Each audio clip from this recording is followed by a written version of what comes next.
Here's a story which has certainly struck a chord with some of you this morning. It's the mother of an autistic boy in East Sussex who says she could be falling through the cracks in the support services. She could be losing her blue badge now because she's been turned down for extra disability benefits. Claire Whitworth has a 6-year-old son called Jasper, and his behaviour is deteriorating. He will actually grab onto people and won't let go of them. And often if the person gets nervous, it will get worse, and then he will not let go of them. He will try to bite me or pull my hair.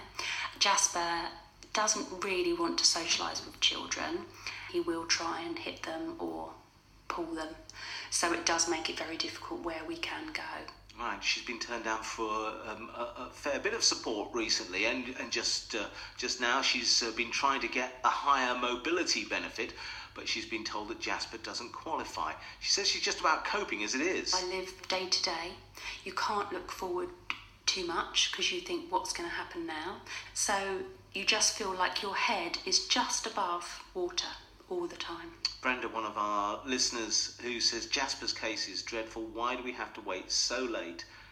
It's a false economy before we can actually step in and help people. Maria Caulfield, the MP for Lewes, Deputy Chair of the All-Party Parliamentary Group on Autism. Hello, Maria. Good morning. Do you have sympathy for mums like Claire who are fighting for some sort of support? Absolutely, and I've been to meet with many parents in the constituency. I met with the support group in Lewes itself, and many parents find themselves in this situation, and I think there's a real lack of understanding around the spectrum of autism and what it can mean. And very often for young children, when they are very young, and autism, it's not very obvious when you see a child that they have autism, and very often parents say to me that when their child is being a little bit disruptive or noisy, people either blame the parents, that they're not good parents, or they blame the child and say it's a disruptive child.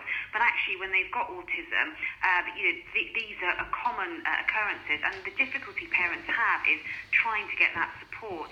And many parents often struggle to get a diagnosis in the first place, and it can take them a few years for either their GP or the health service or the education service to take them seriously that their child has some autistic spectrum disease. I mean, what's interesting, isn't it, is that she has evidence, because Jasper's behaviour seems quite extreme in some cases, and yet these are some of the things that she's heard. East Sussex County Council say we've got to make the most effective use of our resources. We've got to target resources at the families in the greatest need. So, that Claire hears that is, well, I'm not in the greatest need yet. The NHS Partnership Foundation Trust, they say, we deal with all cases individually. We're not going to comment on this one, but, it may be that it's more appropriate for another organisation to provide support. It does seem that she's falling through the cracks, Maria. No, absolutely. And myself and Hugh Merriman, who's the MP for Bexhill and Battle, have started this inquiry on autism because this is exactly what happens. And I'm personally helping Claire with her case, and I'm taking it to ministers now because we don't seem to be able to get her the support we need to locally.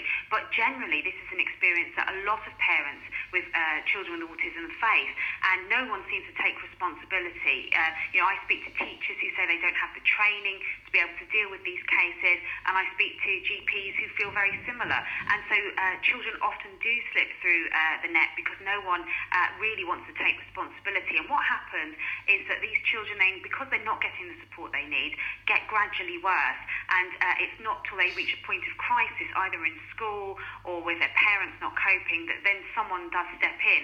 But actually, if they were getting the help and support they needed at a much earlier stage, they would be able to, say, stay in mainstream school or not need the intensive support that they need further down the line. So we are doing an inquiry, and we're hoping to have the results of that later on this year, and we'll be pushing ministers, because there's not actually one minister that takes responsibility for this either.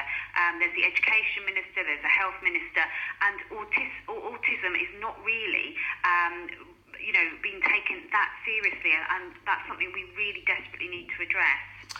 Thank you, Maria. Thank you for joining us. Well, it's the start of a week which is raising the profile of autism in the wider community. But it's sad that we start off the week with a parent who is feeling increasingly desperate. It's 8:33.